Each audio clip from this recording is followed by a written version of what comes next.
Nós vamos então retomando o nosso estudo do livro Nos Domínios da Mediunidade, autoria de André Luiz, psicografia do Chico, e nós estamos no capítulo número 6, Psicofonia Consciente. Nós iniciamos, fizemos ali a primeira e segunda páginas desse livro, mas a gente retoma do início, para contextualizar esses ensinamentos direitinho. Só para a gente lembrar, no capítulo número 5, Assimilação das Correntes Mentais, nós finalizamos aqui, após as instruções deixa eu ver aqui rapidinho, só um instantinho.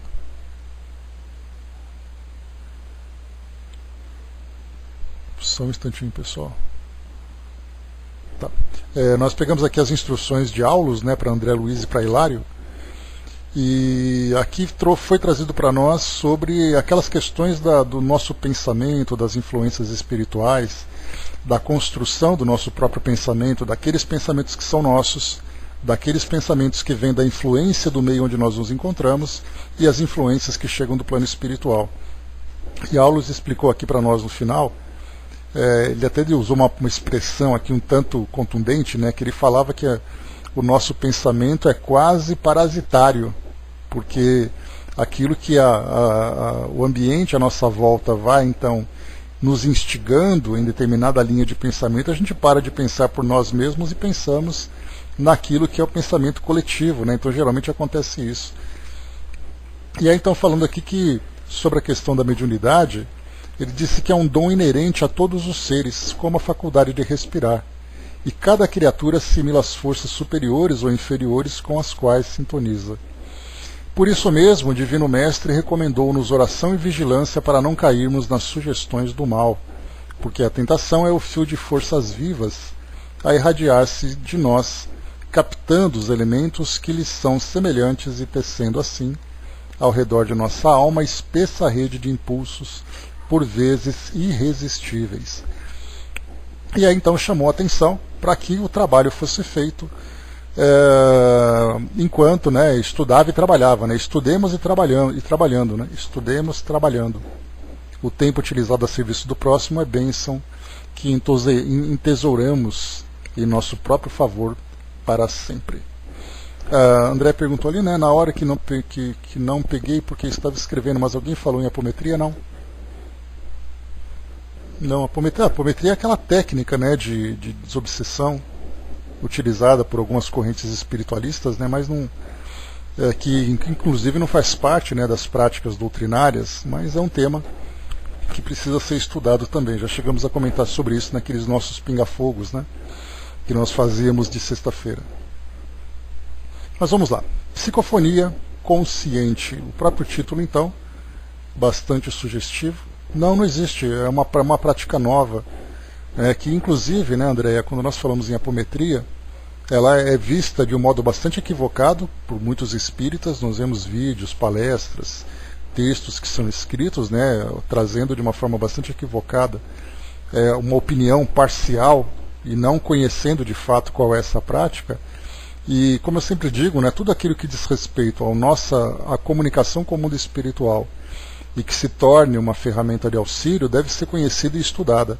Mas o que a gente vê no meio espírita é uma verdadeira repulsão pelo nome, sem sequer conhecer. Então precisamos estudar, precisamos conhecer, ver qual é a sua eficácia, adotá-la se for realmente mais eficaz do que aquilo que nós utilizamos. Se não for, que ela continue sendo utilizada por aqueles que são do interesse, e nós continuamos com o nosso trabalho. Então, cada um ali fazendo. Mas é um tema que merece estudo, para os especialistas ali que trabalham com a desobsessão. Então aqui o título para nós, Psicofonia Consciente, como o próprio nome diz, é a faculdade do espírito, então, falar através do médium, estando o médium consciente. Só rapidamente ali o Flávio colocou, é uma técnica ou conjunto de técnicas cuja aplicação permite dinamizar reuniões mediúnicas de objetivos variados. O ponto central da prática apométrica é o desdobramento induzido, também chamado de projeção da consciência. Fenômeno psíquico denominado sonambulismo magnético por Allan Kardec, codificador do Espiritismo, quem se mantém há mais de 1,5 séculos com maior autoridade em matéria de mediunidade, né? Então, o detalhe é assim, né? Não, fora da apometria, quando o pessoal fala no meio espírito, o pessoal já bota um crucifixo na frente, como se aquilo fosse demoníaco, né? Então eu vejo muitos equívocos, que eu já conversei com a apometria, já participei de apometria, inclusive, né? Então, não é bem isso que o pessoal fala, né? Muito diferente. Então criou-se assim, uma imagem bastante negativa por simples preconceito, né? Então é algo que precisa ser avaliado, ser estudado, sim, a título, pelo menos no mínimo a título científico, para entender exatamente como funciona, qual a eficácia disso tudo, depois avaliar se isso pode trazer algum benefício para os trabalhos que nós já realizamos no meio espírita. Psicofonia consciente, vamos lá. Exatamente. Física quântica, todo mundo é quântico agora, tudo é quântico. Desdobravam-se os serviços da casa harmoniosamente. 3 guardas espirituais entraram na sala, conduzindo o infeliz irmão ao socorro do grupo. Era infortunado solteirão desencarnado que não guardava consciência da própria situação. Incapaz de enxergar os vigilantes que o traziam, caminhava à maneira de um surdo cego impelido por forças que não conseguia identificar. É um desventurado obsessor que acabam de remover do ambiente a que, desde muito tempo, se ajusta, informou Aulus compadecido. Desencarnou em plena vitalidade orgânica depois de extenuar-se em festiva loucura. Letal intoxicação cadaverizou-lhe o corpo, quando não possuía o menor sinal de habilitação para aconchegar-se às verdades do espírito. E como quem já conhecia as particularidades da prestação de socorro, que de certo fora antecipadamente preparada, continuou explicando. Reparem, é alguém a movimentar-se nas trevas de si mesmo, trazido ao recinto sem saber o rumo tomado pelos próprios pés, como alguém alienado mental em estado grave. Desenfaixando-se da veste de carne, com o pensamento enovelado à paixão por irmã nossa, hoje torturada enferma que sintonizou com ele, a ponto de retê-lo junto de si, com aflições e lágrimas, passou a vampirizar-lhe o corpo. A perda do veículo físico na deficiência espiritual em que se achava, deixou-o integralmente desarvorado, como náufrago dentro da noite. Entretanto, adaptando-se ao organismo da mulher amada que passou a obsediar, nela encontrou novo instrumento de sensação, vendo por seus olhos, ouvindo por seus ouvidos, muitas vezes falando por sua boca e vitalizando-se com os alimentos comuns por ela utilizados.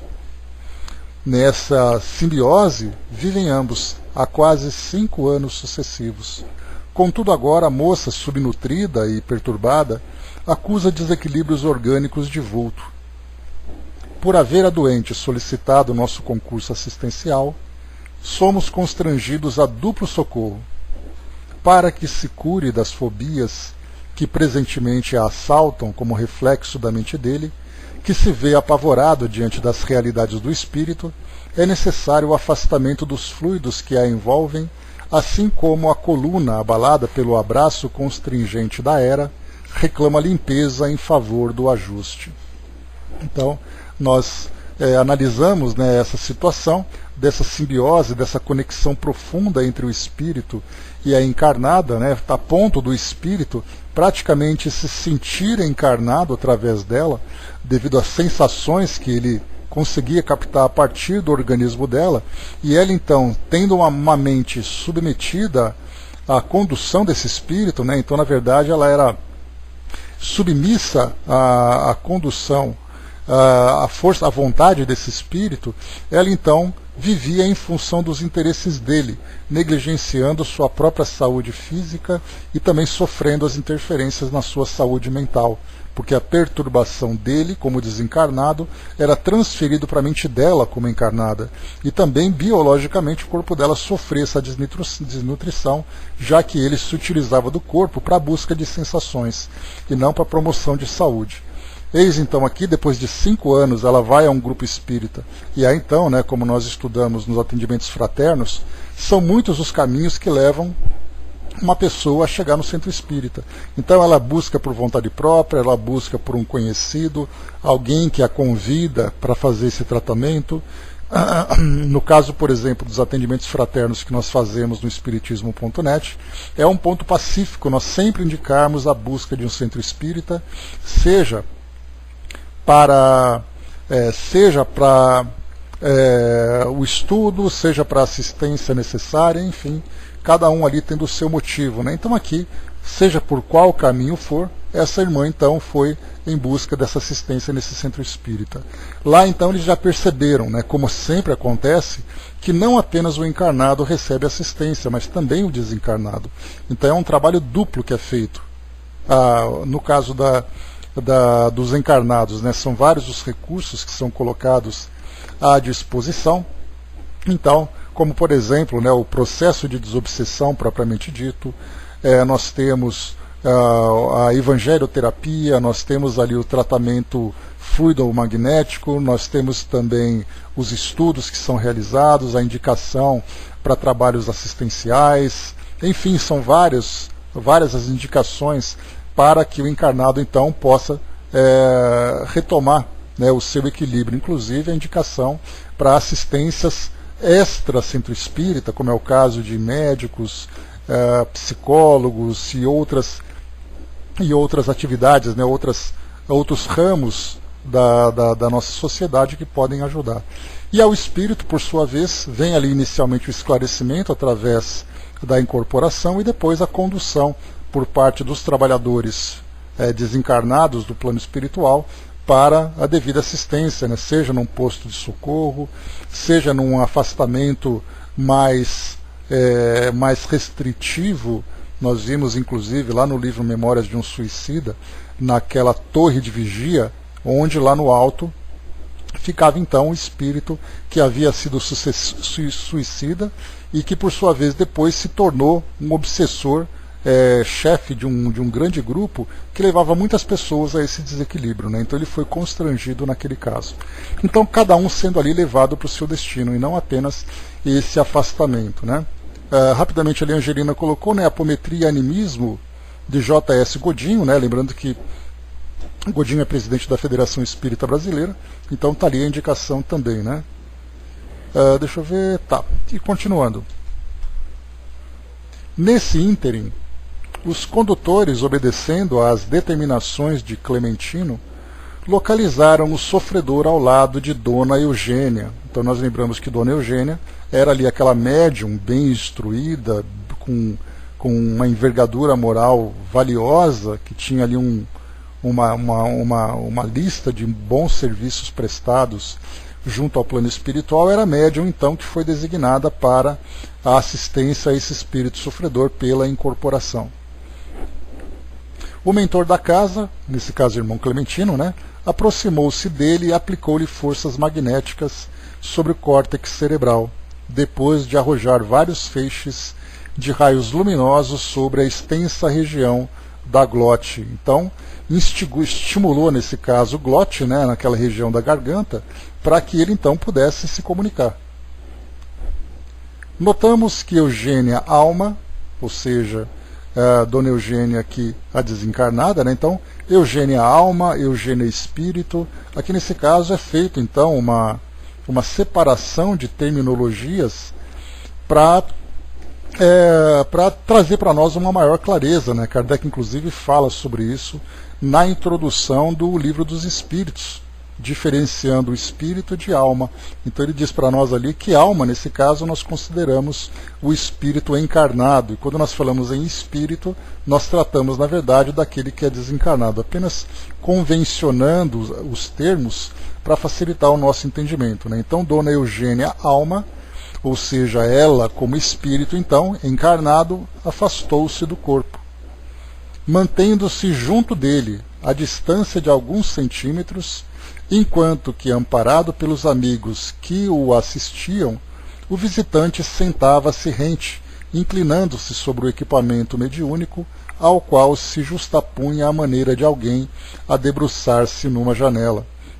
E aqui então é interessante a gente ver também que primeiro incorporação, É uma expressão que diz que algo entrou dentro de algo, né? Então uma incorporação é o espírito tomando conta daquele corpo, entrando naquele corpo como se fosse um refrigerante entrando dentro de uma garrafa, né? Entrando numa garrafa. E aí, nesse caso, a incorporação, na verdade, nós podemos dizer a incorporação da personalidade, e não incorporação do espírito. Então é como se o ator incorporasse o personagem, ou a personagem, trazendo ali as suas características, as suas ideias, então transmitindo exatamente o perfil daquela personagem, não a incorporação no sentido de entrar no corpo, né? Mas de qualquer forma nós vimos aqui então algo importante a ser destacado. O espírito então se sentava rente, inclinando-se sobre o equipamento mediúnico. Então ele se aproximava, ao qual se justapunha a maneira de alguém a debruçar-se numa janela. Então ele ficava completamente envolvido pelos fluidos, né, o corpo, no caso de Dona Eugênia, ficava completamente envolvido pelos fluidos desse espírito. Mas pelo fato dela estar muito próxima, ela então tinha todo o controle do comportamento do espírito. E o detalhe é que nós lembramos que ele entrou então nessa sala onde existe ali o trabalho mediúnico sem se dar conta, e a incorporação também aconteceu sem que ele se desse conta. Tanto é assim que muitos espíritos, quando eles começam a se comunicar, eles ficam assustados, perguntando onde eles estavam, como eles foram parar ali. Então ele foi completamente inconsciente, induzido, até porque a própria letargia em que ele se encontrava, a letargia mental em que ele se encontrava, o impedia de ter consciência do que acontecia no seu tempo, no local, no seu propósito, enfim. Tudo ali então ele estava completamente alheio ao que acontecia. E aí então ele foi constrangido a essa incorporação, e aí então nós vamos ver aqui o desenrolar da nossa história, né? O Flávio lembrou aqui, né, afinidade fluídica e sintonia psíquica. Então são dois tipos de conexão que acontecem: a parte material, que é essa fluídica, e a parte mental, que é essa sintonia entre as mentes dos dois indivíduos. Ante o quadro, recordei as operações do mundo vegetal, em que uma planta se desenvolve à custa de outra, e compreendi que aquela associação poderia ser comparada a sutil processo de enxertia neuropsíquica. Então aqui, claro, né, André Luiz ele tenta utilizar aqui algumas comparações, algumas ideias para facilitar o nosso entendimento, mas certamente a gente só vai ter uma clareza mesmo estando no plano espiritual e compreendendo com toda a profundidade de que forma que esse mecanismo se desenvolve. Então aqui fala sobre essa enxertia neuropsíquica, sintonia mental, são palavras que dão para nós uma ideia do que está acontecendo, mas a fisiologia desse processo nós estamos ainda muito distantes de conhecer, porque nós não temos essa compreensão, não temos ainda algo comparável de fato para nós aqui no mundo material. Suspiros de alívio desprenderam-se do tórax mediúnico, que por instante se mostrava algo agitado.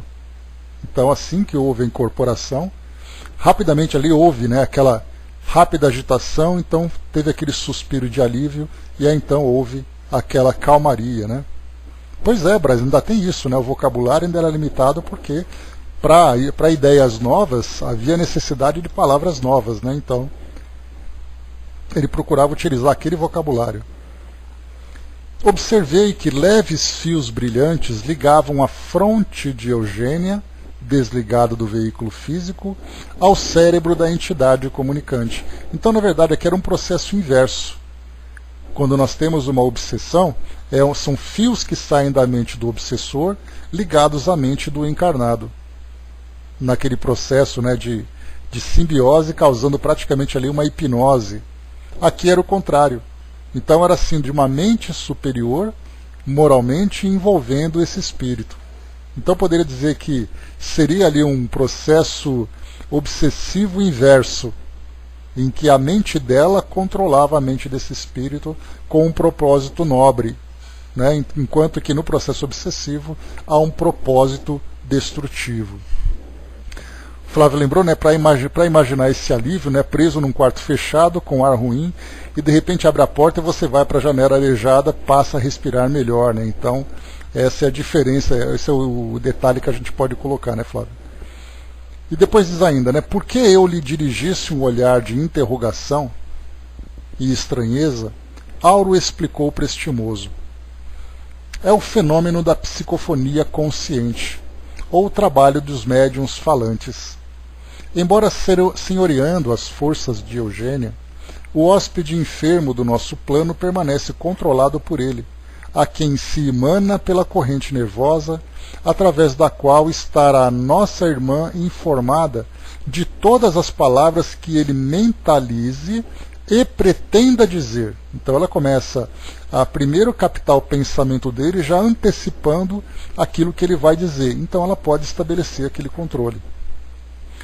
Efetivamente, apossa-se ele temporariamente do órgão vocal de nossa amiga, apropriando-se de seu mundo sensório, conseguindo enxergar, ouvir e raciocinar com algum equilíbrio, por intermédio das energias dela, mas Eugênia comanda, firme, as rédeas da própria vontade, agindo qual se fosse enfermeira, concordando com os caprichos de um doente, no sentido de auxiliá-lo.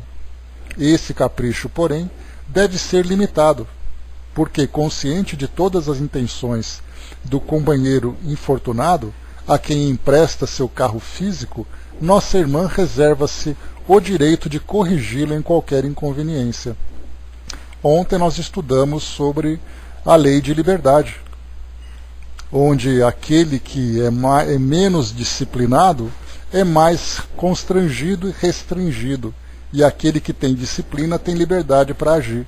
Então nós pensamos assim, Dona Eugênia controlando esse espírito. O que o Divaldo faz quando o Dr. Bezerra se comunica? Há alguma necessidade de censura? Há alguma necessidade de controle? Então aquele espírito desfruta de plena liberdade de ação junto ao corpo físico de Divaldo para poder se comunicar, exatamente pela sua elevação espiritual. É a disciplina, é a elevação do espírito que lhe dá essa liberdade. Aqui nós vemos o caminho contrário. E continua. Pela corrente nervosa, conhecer-lhe-á as palavras na formação, apreciando-as previamente, de vez que os impulsos mentais dele lhe repercutem sobre o pensamento como verdadeiras marteladas. Pode, assim, frustrar-lhe qualquer abuso, fiscalizando-lhes os propósitos e expressões, porque se trata de uma entidade que lhe é inferior, pela perturbação e pelo sofrimento em que se encontra, e a cujo nível não deve arremessar-se, se quiser ser-lhe útil. O espírito em turvação é um alienado mental, requisitando auxílio. Nas sessões de caridade, qual a que presenciamos, o primeiro socorrista é o médium que o recebe. Mas, se esse socorrista cai no padrão vibratório do necessitado, que lhe roga serviço, há pouca esperança num amparo eficiente. O médium, pois, quando integrado nas responsabilidades que esposa, tem o dever de colaborar na preservação da ordem e da respeitabilidade na obra de assistência aos desencarnados, permitindo-lhes essa manifestação não colida, permitindo-lhes que essa manifestação não colida com a dignidade imprescindível ao recinto. Né? Então aqui o controle completo desse médium, desse espírito sobre aquele que recebe a assistência. O Flávio colocou, em algumas comunicações a gente observava que quando o espírito desencarnado começava a comunicar, ele começa a mexer com as mãos dos médiuns, a olhar meio assustado, enfim, se sente vivo. Né? Então ali ele a incorporação da personalidade, a gente percebe claramente quando a própria personalidade, quando o próprio espírito começa a trazer ali todo o seu comportamento, né? Seja ali o espanto, como acontece no caso de um espírito sofredor que recebe essa assistência, como um espírito instrutor que se manifesta também.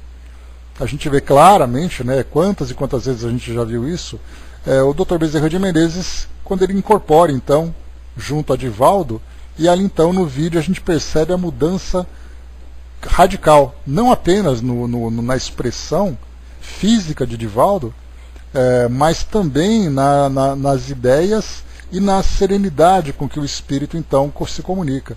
Enquanto Divaldo é aquele palestrante que fala com vigor para transmitir as suas ideias, no momento da incorporação serena-se completamente ali a voz e a mensagem começa então a ser transmitida, né? Isso porque é uma mudança de personalidade que nós vemos ali.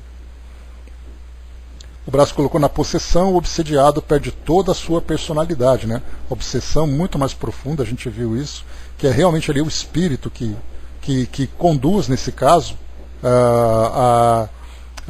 conduz, seja de uma forma dominante contra a vontade do encarnado, seja com a concordância do encarnado. Lembrando que possessão não quer dizer necessariamente algo negativo. E como a gente já conversou também, a possessão ela pode ser muito mais comum do que nós imaginamos.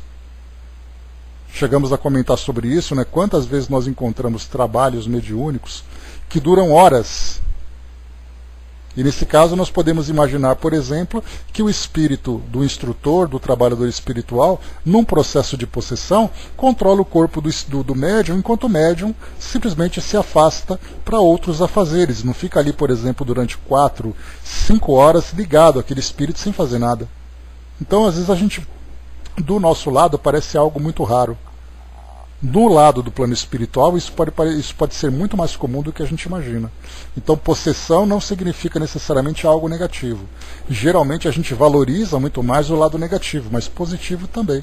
Tanto é assim que Kardec, lá na Revista Espírita, ele comenta, né, de uma possessão em que um amigo está se comunicando com o outro, enquanto que a encarnada, afastada do corpo físico, fica ali então observando e se divertindo com os dois.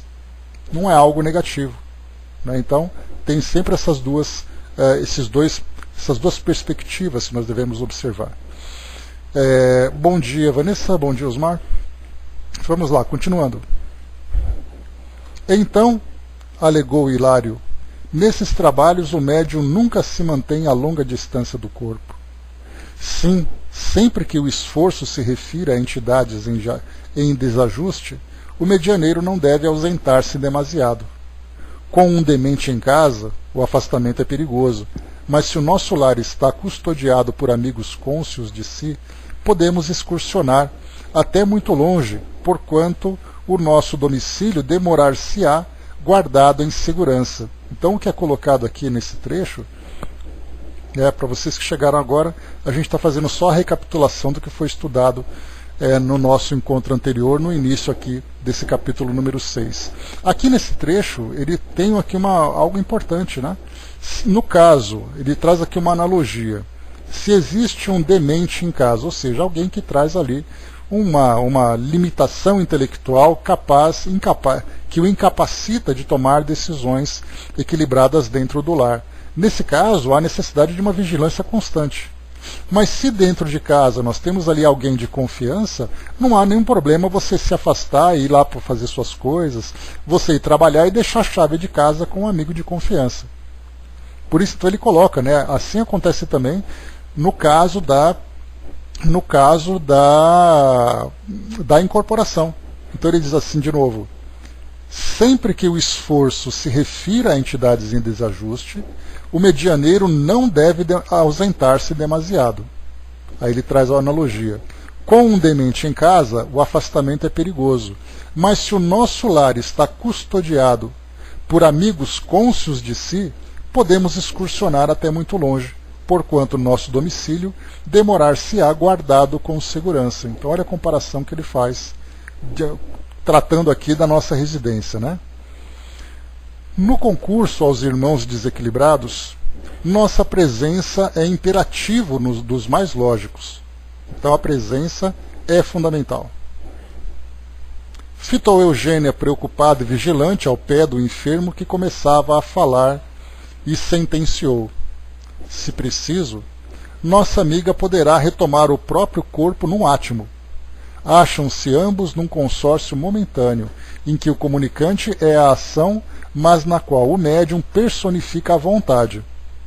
em todos os campos de trabalho, é natural que o superior seja responsável pela direção do inferior.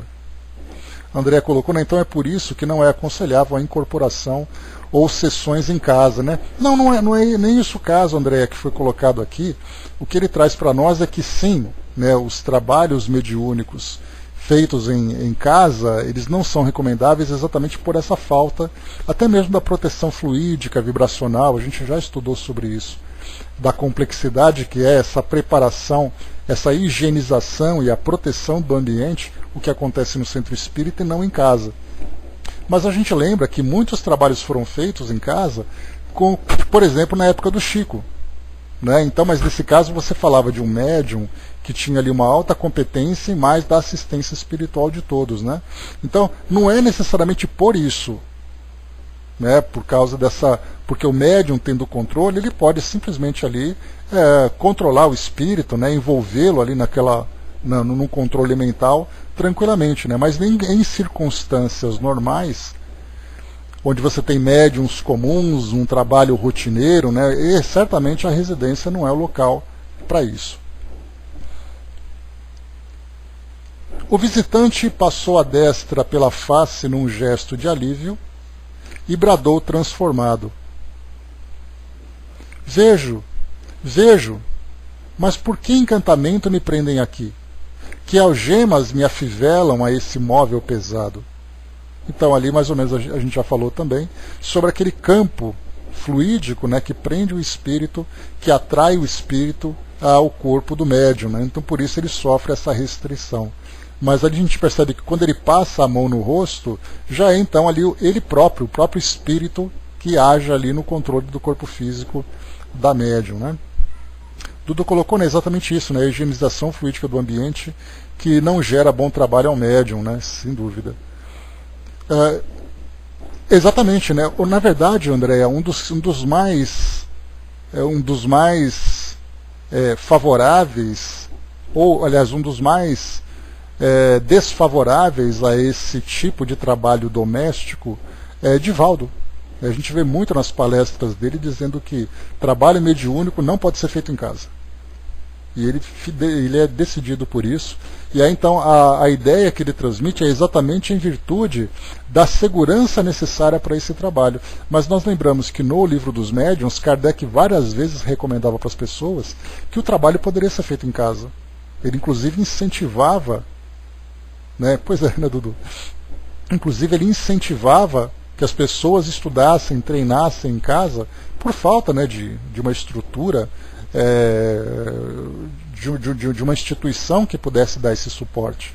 Então, com o passar do tempo, nós percebemos que muitas tentativas de trabalhos mediúnicos domésticos geraram muito mais problemas do que solução. Então, com agora essa facilidade que nós temos, né, de encontrar uma instituição para essa finalidade, então os trabalhos são dirigidos para elas. No caso dos trabalhos em casa, são muitos médiuns que psicografam, né, que fazem um trabalho contínuo de comunicação, não de assistência. Porque aí nesse caso nós fazemos uma comparação com o hospital. Você pode até aplicar uma injeção numa pessoa, fazer um curativo, mas para tratamento ela tem que ir para uma clínica, ela tem que ir para um hospital. A casa não é lugar para isso. Por falta de uma estrutura de equipamentos, por falta de profissionais, por falta da higiene necessária. Então, no caso da mediunidade, é a mesma coisa. Para um tratamento médico, para um tratamento psicológico, há necessidade de um consultório, de um ambiente propício para isso. Então, quando existem trabalhos mediúnicos de segurança, né, nesse caso é possível ser feito e até muitas vezes até praticado com bastante frequência. O Braz lembrou aqui também, né, um médium ostensivo pode ser médium em qualquer lugar de acordo com a sua vigilância. Depende da autoridade moral e também do propósito, né, Braz? Aquilo que eu falei para vocês. O fato do médium ser experiente, ele não vai fazer um trabalho de desobsessão em casa. Que, aliás, foi o que eu comentei com vocês na semana passada, no nosso último encontro, né? Que aquelas reuniões que aconteciam em casa, que inicialmente começaram com passes e tal, aí começaram incorporações dos mentores, né, dos orientadores do médium, e aí depois pessoas começaram a ir em casa pedindo ajuda e desobsessão acontecia na sala de casa. Não desobsessões, aconteceu uma vez só, né? E no momento que aconteceu isso, não teve mais. Porque a ideia era assim, né? Ela queria conversar, ela queria uma assistência, né? Aquela nossa senhora, aquela nossa vizinha, né? Aquela nossa amiga. E aí então, quando percebeu que aquele trabalho estava começando, assim, as pessoas querendo ir na minha casa para poder receber ali uma orientação e de repente se transformava num trabalho de desobsessão, aí rapidamente já não teve mais nada acontecendo. Então foi uma única vez que aconteceu desse tipo de trabalho, mas assim, quando havia incorporação, o espírito chegava, conversava, trocava algumas ideias, dava algumas orientações e ia embora. Então assim, vivemos isso daí. Então o fato de ter a mediunidade não quer dizer que qualquer tipo de trabalho é exatamente por causa dessas circunstâncias, né? O Dudu colocou, né? Aliás, estou pensando seriamente no que você me disse um dia para fazer ou tentar pictografar. Ainda pensando nisso, né? Vou juntar as minhas tintas e pincéis. Coitado, não, vai. Dudu, mediunidade é mediunidade. A forma como os espíritos vão se manifestar, tendo ali um propósito positivo, um propósito válido, por que não? Né? Mas aí você que determina, né? Vai de acordo com o trabalho, né? Se você psicografa com essa naturalidade durante os nossos estudos, de repente você quer trazer uma pintura e der certo, e você não sentir nenhum tipo de efeito negativo sobre isso, não tem nenhum problema. Né? Sempre controle, sempre disciplina, sempre muita atenção com o resultado. Continuando. Então o espírito colocava, né? Eu vejo, mas por que encantamento me prendem aqui? Que algemas me afivelam a esse móvel pesado? E acentuando a expressão de assombro, prosseguia.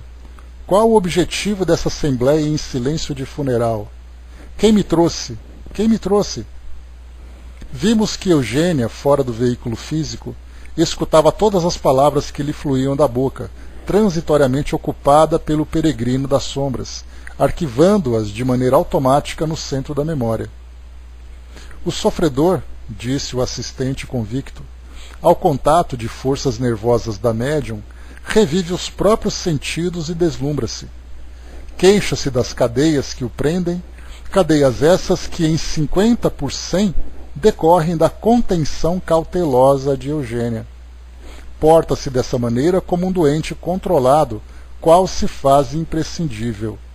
Então a gente vê a autoridade moral que acaba se transformando numa força fluídica para conter esse espírito, e nós podemos então estudar o sentido contrário, quando no caso de uma obsessão em que o obsessor domina completamente o encarnado.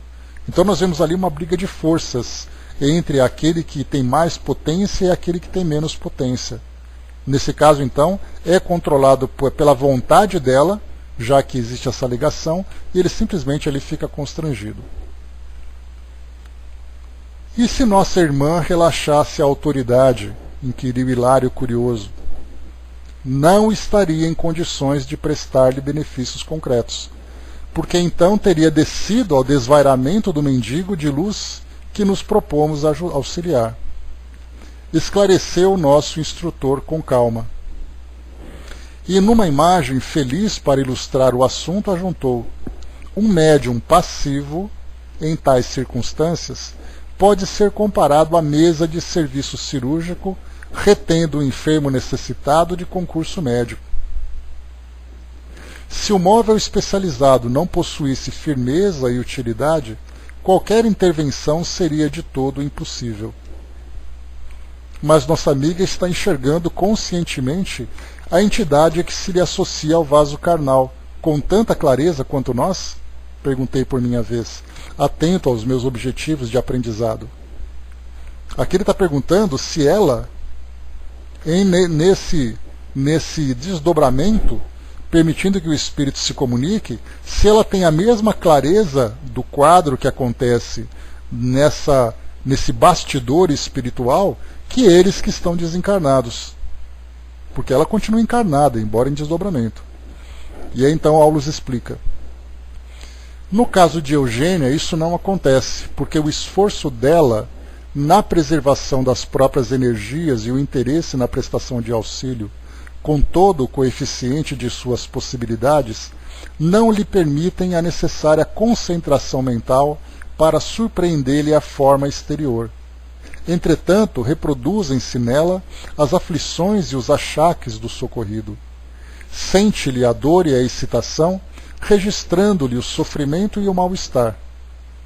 Aqui o que ele quer dizer é que, no caso dela, como a grande concentração dela, toda a atenção dela se encontra voltada para aquele espírito, analisando suas ideias, percebendo os seus sentimentos, percebendo os seus conflitos, ela não para olhar do que está acontecendo no quadro como um todo.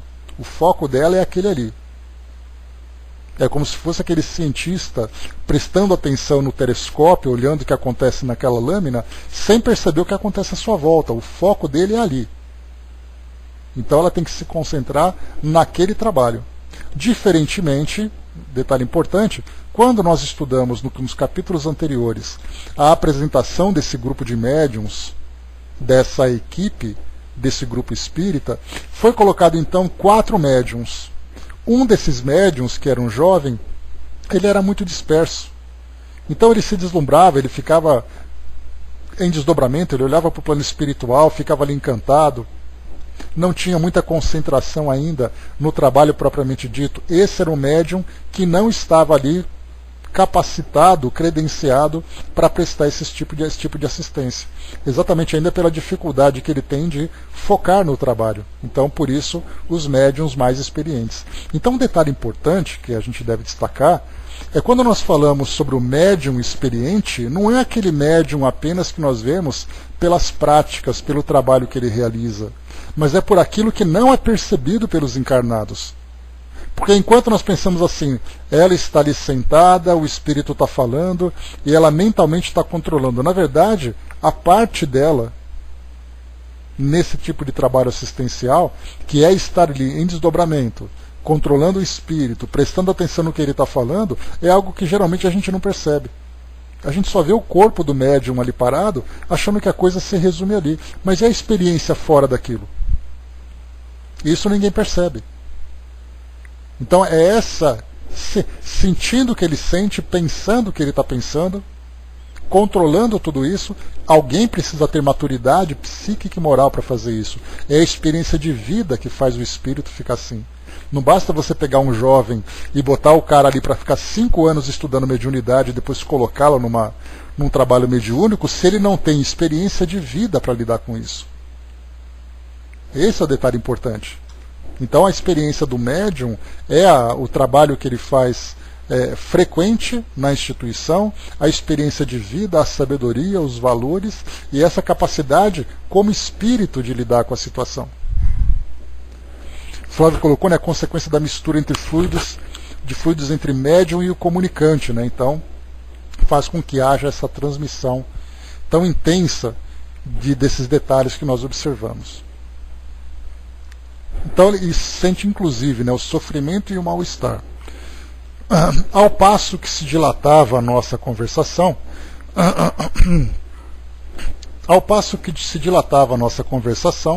o comunicante gritava contundente: estaremos porventura num tribunal? Por que uma recepção estranha quanto esta quando sou o importunado que comparece? A mim, Libório dos Santos, ninguém ofende sem revide. Então, já temos aqui o nome dessa nossa personagem, colocando ali também as suas intenções, os seus sentimentos, né? Então ele mostra realmente quem ele é, aquela agressividade, aquele domínio que ele tinha sobre a encarnada, né, naquele processo de obsessão. Então ele colocava para fora ali toda a sua agressividade, né, o seu temperamento. Então precisaria de um médium que seja capaz de controlar esse ímpeto todo. Como se a consciência o torturasse através de criações interiores que não nos era dado perceber, vociferava frenético: quem me acusa de haver espoliado minha mãe, lançando-a ao desamparo? Não sou culpado pelas provações dos outros. Não estarei ao acaso mais doente que ela? O detalhe que a gente percebe é que ninguém falou sobre isso. Quando ele então tomou consciência de si através da incorporação, a própria consciência já começou a trazer para ele imagens de comportamentos, de condutas, de atitudes que ele teve quando encarnado, e ele mesmo começou a se cobrar. Ninguém falou nada para ele, simplesmente ele foi ali colocado à disposição para comunicação e ele começou a falar aquilo que se encontrava vivo dentro dele. Nessa altura, Hilário fixou o obsessor compadecidamente e indagou respeitoso: não serão os seus padecimentos simples angústias morais? Não tanto assim, aclarou Aulus. As crises morais de qualquer teor se nos refletem até no veículo de manifestação. O beneficiário desta hora tem o cérebro perispirítico dilacerado e a flagelação que lhe invade o corpo fluídico é tão autêntico quanto a de um homem comum, supliciado por um tumor intracraniano. Então já começa aqui a manifestar, naquele momento em que ele reencarna, é como se ele sentisse tudo aquilo naquele momento, né? Inclusive assim, um caso, por exemplo, de um espírito que sente uma dor intensa, vai no braço, por exemplo, no momento em que ele reencarna, ele rapidamente coloca a mão no braço porque fisicamente aquela dor começa a se manifestar. E inclusive o próprio médium, dependendo do grau de conhecimento, de desenvolvimento que ele possui, ele acaba, depois que volta ao seu estado natural, sentindo os reflexos daquela dor. É algo muito interessante essa transmissão mente-corpo. Alguns corpos continuam mantendo esses reflexos da mente, né? Inclusive o próprio médium, dependendo da sua condição, acaba assimilando também essa ideia. Por isso, então, ele coloca mais uma vez, né? As crises morais de qualquer teor se nos refletem até no veículo de manifestação. O beneficiário desta hora tem o cérebro perispirítico dilacerado, e a flagelação que lhe invade o corpo fluídico é tão autêntico quanto a de um homem comum supliciado por um tumor intracraniano. Demonstrando-se sumamente interessado no estudo, Hilário acentuou: se fôssemos nós, os companheiros encarnados, com sede de maiores conhecimentos da vida espiritual, poderíamos submetê-lo a interrogatório minucioso? Estaria em posição de identificar-se perfeitamente? Aqui, deixa eu ver.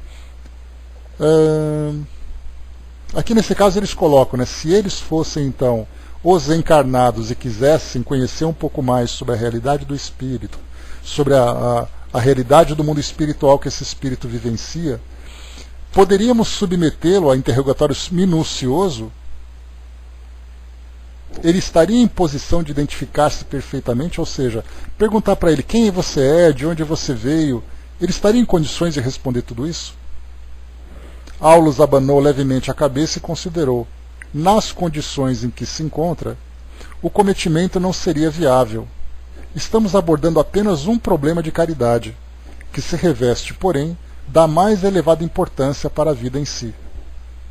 Na hipótese de efetivarmos o tentame, conseguiríamos tão somente infrutuosa inquirição, endereçada a um alienado mental que por algum tempo ainda se mostrará lesado em expressivos centros do raciocínio, trazendo consigo a herança de uma existência desequilibrada e fortemente atraída para a mulher que o ama e de quem se fez desabrido, perseguidor.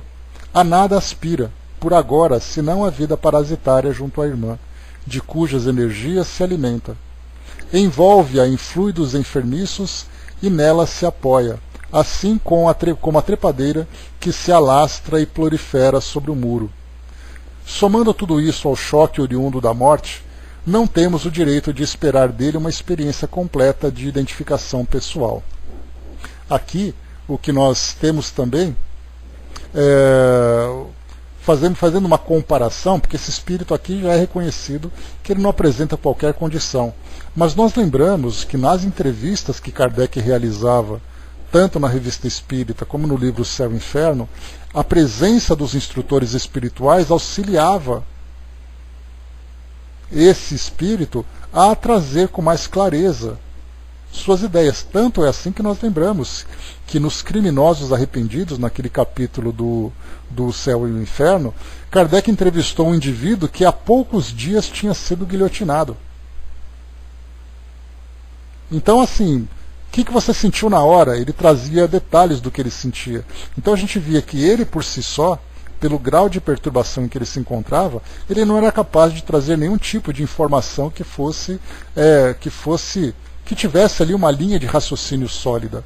Mas com a assistência dos espíritos, que aplicaram nele então fluidos para que mantivesse um certo grau de equilíbrio naquele momento, ele conseguia então falar sobre isso.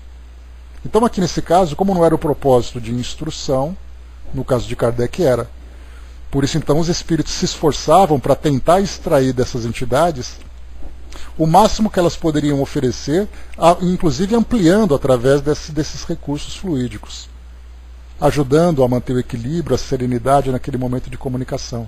Mas aqui nesse caso não é o objetivo de colher informações, mas de prestar assistência. Então ali o propósito, até mesmo da organização por parte dos espíritos, tem um propósito diferente. O Flávio colocou aqui, né, muitas vezes, depois que encerra a parte mediúnica da reunião, o médium precisa de um passe magnético para retirar os resíduos dos fluidos do desencarnado. Né? Lembrei de Kardec quando pergunta aos bons espíritos se podem evocar determinados espíritos. Às vezes não podia de imediato. Então, assim, alguns que foram chamados nesses casos mais críticos, era realmente necessário para trazer para nós essa instrução, para entendermos na realidade, na prática, como esses espíritos estão. Então o objetivo era de instrução. Assim aconteceu inclusive, né, com o senhor Sanson, assim aconteceu também com o próprio Frederico Figner, que no caso do senhor Sanson, que era membro, ou Sansão, né, aportuguesando, que era membro da sociedade, ele foi evocado 8 horas após o seu velório, após o seu sepultamento. Aliás, após a morte, inclusive, que ele se comunicou durante o velório.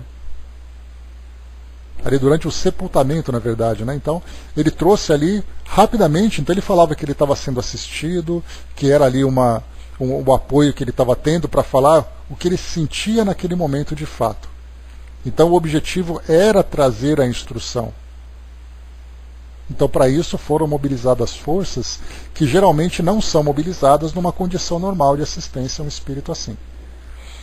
André colocou, né, creio que muitos dos casos graves de depressão são por isso, e fica difícil de cuidar porque os médicos não aceitam, né? Sim, acontece muito isso. Enquanto isso, Libório prosseguia alucinado. Quem poderá suportar essa situação? Quem me hipnotiza? Quem me fiscaliza o pensamento? Valerá restituir-me a visão, manietando-me nos braços? Fixando-o com simpatia fraterna, o assistente informou-nos.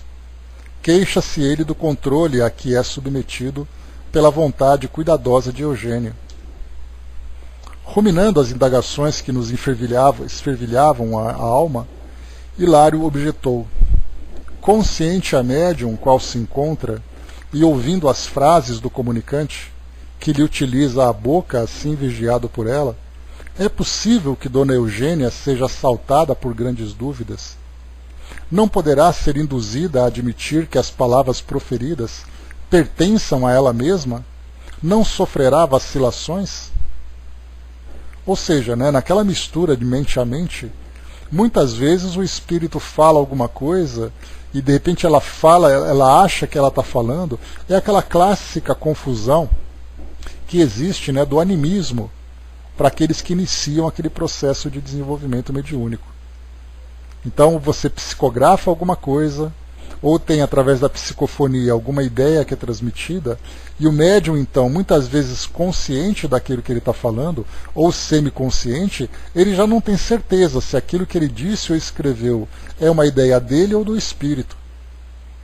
Então essas vacilações aqui que foi colocado por Hilário, tem a ver exatamente com isso, essa confusão, porque as mentes se unem de tal forma que se o médium não tivesse a experiência para poder separar aquilo que é dele daquilo que é o espírito, chega uma hora que ele não sabe mais qual exatamente ali, o que pertence a ele. Então, principalmente nessa parte de desenvolvimento, ele acaba ficando incrédulo dos seus próprios potenciais. E aí então depois colocado, isso é possível, concordou o assistente. No entanto, nossa irmã está habilitada a perceber que as comoções e as palavras dessa hora não lhe dizem respeito. Mas e se a dúvida a invadisse?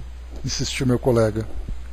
Então, disse Aulo Cortês, emitiria da própria mente positiva recusa, expulsando o comunicante e anulando preciosa oportunidade de serviço. A dúvida, nesse caso, seria a congelante faixa de forças negativas. Então, para aquele médium que não consegue diferenciar aquilo que lhe pertence e aquilo que pertence ao espírito, o conteúdo do que está sendo transmitido, essa dúvida acaba fazendo com que ele bloqueie, né? Ele cria esse bloqueio nele mesmo.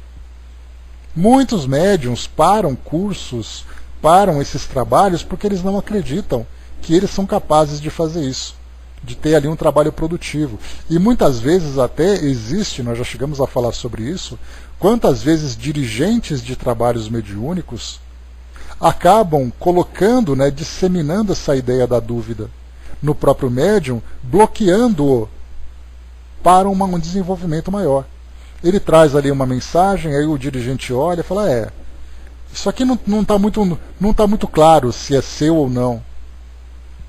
Não está muito claro se é você que falou ou não, porque você não entrou naquele transe profundo. Então começa a fazer uma análise técnica demais, mas olhando para aquele lado da dúvida, e aí o próprio treinando, nesse caso, fica com dúvidas. E aí cria um bloqueio. Ele mesmo se sente incapaz. E como foi colocado aqui, né?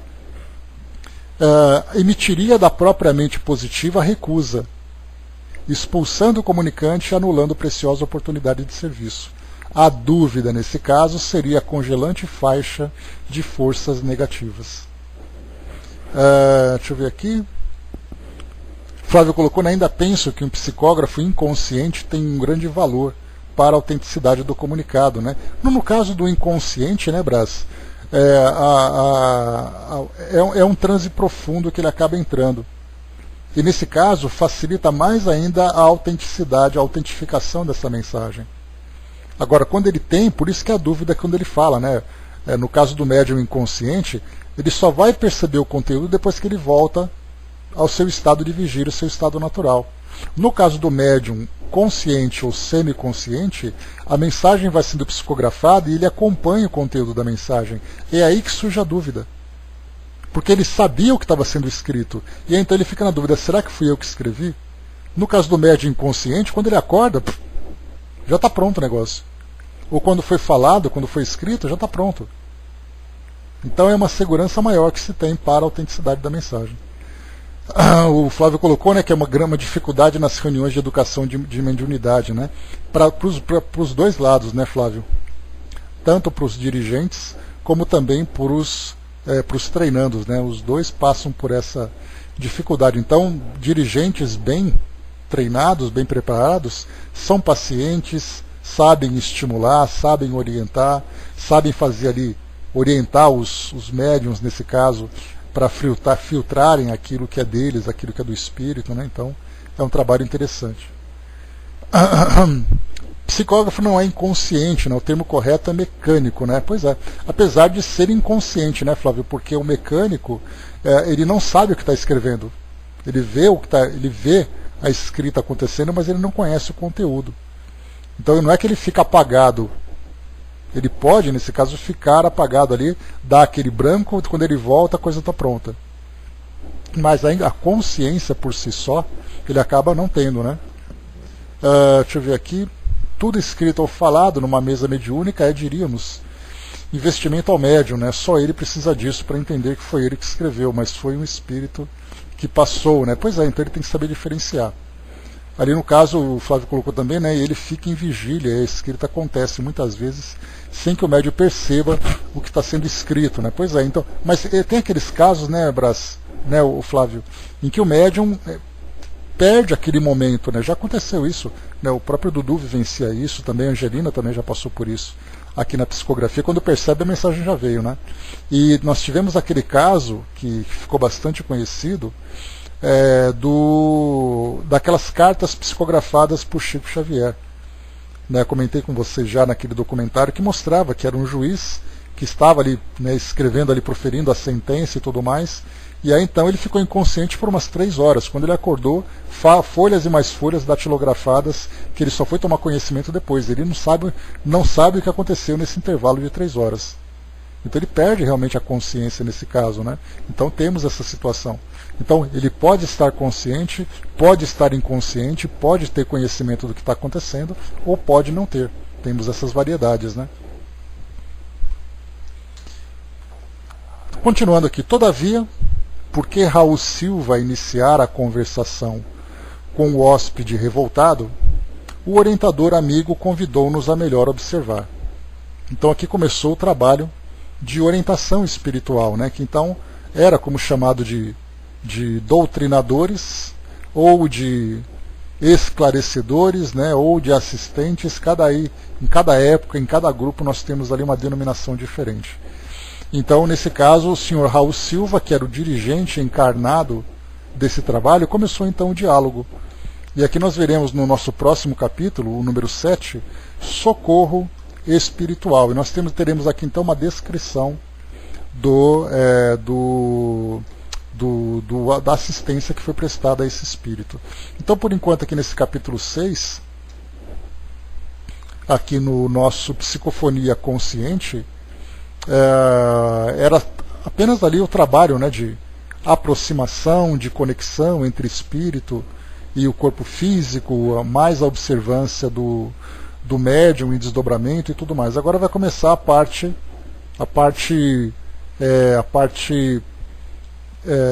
visível ali na sala, né, entre os encarnados, que é a comunicação propriamente dita, né? Dudu colocou ali, né, exatamente isso, né? Eu escrevo e quando retorno está cheio de folhas escritas sobre a mesa e eu não lembro de nada, né? Isso está terminando ficando semiconsciente, né? Então isso tem um lado bom, tem um lado complicado, né? Então depende muito de cada médium, o modo como ele lida com isso, né? Mas enfim, então finalizamos aqui esse nosso estudo. Deixa eu ver aqui.